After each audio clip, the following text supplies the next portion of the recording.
Chers amis, bonsoir. L'heure est grave, la France est à l'arrêt, nous sommes sous confinement à cause du coronavirus. Vous le savez, on en parle suffisamment, on ne parle même que de ça. Et je vais vous en parler un peu, non pas pour, comme le font beaucoup de commentateurs, pour vous expliquer ce qui se passe, c'est assez complexe, mais enfin on peut le comprendre, simplement pour vous dire que, encore une fois, nous sommes dirigés par des ânes ou par des collabos, je ne sais pas comment les qualifier, parce que jamais, ils ne sont capables de prendre les bonnes décisions, des décisions de bon sens, tout simplement. Alors, le coronavirus, qu'est-ce qui se passe? Nous avons un grand monsieur qui s'appelle le professeur Didier Raoult de Marseille, qui, depuis le début, tient un discours un petit peu disruptif sur la maladie. Il a donc, et c'est un des plus grands virologues mondiaux reconnus, donc c'est une sommité. Et qu'est-ce qu'il dit? Il dit que, il faut pratiquer des dépistages massifs, comme l'ont fait des pays comme la Corée du Sud, et il faut utiliser un médicament tout simple qui s'appelle la chloroquine, qui est un très vieux médicament et qui ne coûte pas cher et qui est tombé dans le domaine public, et c'est sans doute pour ça que tout le système freine pour qu'on en parle. Il est même l'objet d'attaques ignobles de la part notamment des décodeurs du monde, je pense qu'on pourrait remplacer le D par un N, les déconneurs du monde, et c'est soi-disant le journal de référence. Donc je ne vais pas m'étendre là-dessus, sauf que là aussi, nos dirigeants ont tout faux et refusent de prendre les bonnes méthodes. Alors, le confinement, pourquoi pas, mais c'est une méthode qui a fait son temps. On utilisait ça autrefois lorsqu'on n'avait pas d'autres moyens, voire donc le hussard sur le toit qui montre l'épidémie de choléra, comment on isolait et comment les gendarmes aussi maintenaient les gens enfermés chez eux et d'une manière beaucoup plus brutale que maintenant. Mais ce qui m'a frappé, c'est que le discours.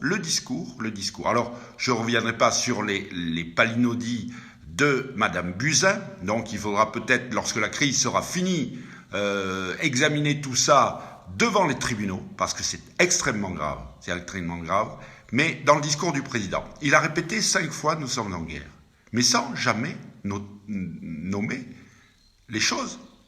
Et là, c'est là que nous rejoignons, après le coronavirus, c'est là que nous rejoignons le coronavirus islamique. Qu'est-ce qui se passe?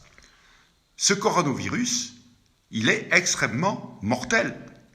Souvenez-vous, en quelques heures au Bataclan, il a fait 130 morts et plus de 400 blessés. Il a fait plus de 250 morts dans notre pays, et donc des infirmes, des gens qui sont marqués à jamais dans leur chair. Ce coronavirus, qu'est-ce qui s'est passé dans le discours officiel? On nous a dit « nous sommes en guerre », mais sans jamais prononcer le mot islamique. Nous sommes en guerre contre le terrorisme, bien sûr, mais le terrorisme islamique. Et ce terrorisme islamique, il sort bien de quelque part. Il n'est pas suspendu dans les airs comme un objet irréel. Et donc, encore une fois, de la même manière que pour le coronavirus, nous ne prenons pas les bonnes décisions, nous fermons les yeux, nous pensons être les meilleurs pour le coronavirus. Je suis sûr que nous ne voulons pas appliquer des méthodes qui marchent dans d'autres pays et utiliser donc ce médicament qui s'appelle la chloroquine. Eh bien, dans le coronavirus, nous ne voulons pas utiliser les grands remèdes, fermer les mosquées salafistes, diminuer l'immigration, voire même l'inverser, puisque cette immigration est essentiellement islamique, que les musulmans nouveaux qui arrivent sur notre sol n'ont peut-être pas les mêmes codes et ne sont peut-être pas avancés dans la modernité comme les musulmans qui sont sur notre sol depuis longtemps, qui commencent à intégrer peut-être nos codes, je ne sais pas. Tout est possible. Mais ce que je peux vous dire, c'est que le coronavirus est beaucoup plus dangereux et nous n'en sommes pas encore débarrassés, alors que le coronavirus, d'ici quelque temps, nous en sortirons. Il n'y a aucun problème, nous ne pouvons que sortir du coronavirus, et il me tarde de pouvoir vous dire, chers amis, que nous avons une issue, que nous pouvons sortir du coronavirus islamique. Voilà ce que je voulais vous dire ce soir. Il y a beaucoup de choses qui se ressemblent dans les deux virus, mortels tous les deux, dangereux tous les deux, mais aussi, donc dans la manière dont les autorités qui sont chargées de nous protéger traitent la question. Voilà, chers amis, donc une piste de réflexion, une piste de méditation, puisque nous avons le temps de méditer dans notre confinement. Voilà, chers amis, je vous souhaite une bonne soirée et à très bientôt.